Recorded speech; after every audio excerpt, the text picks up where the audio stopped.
আরো দেও টিকিট খেলা, এই কৃষি প্রধান দেশে আরো বেশি করে দেও টিকিট খেলা।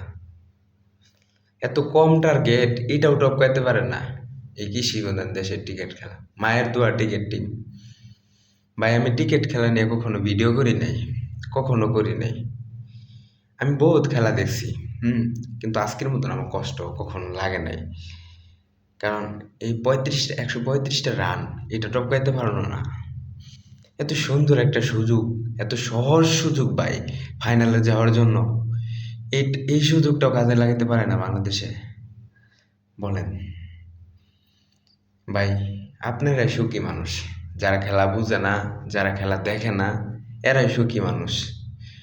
কেন যে খেলা বুঝতে গেলাম, কেন যে বাংলাদেশের খেলা দেখতে গেলাম ভাই, বলতেছি ঠিকই, কিন্তু বাংলাদেশের খেলা যখনও না দেখে থাকতে পারি না।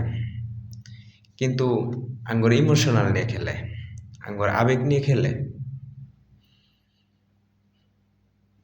কি বলবো ভাই। এই বাংলাদেশের প্লেয়ারগুলো আঙ্গরে কোনো, আঙ্গর দুঃখটা কখনোই বুঝলো না। মায়া দোয়ার টিকিট টিম যাই যাই সবসময় শিক্ষা সফরে কিছু না কিছু, মানে কি বলবো আর। এদের তো এখন নেক্সট এশিয়া কাপ, এটা তো শিখলো, এটাতে অনেক কিছু শিক্ষা হইলো। থাক ভাই।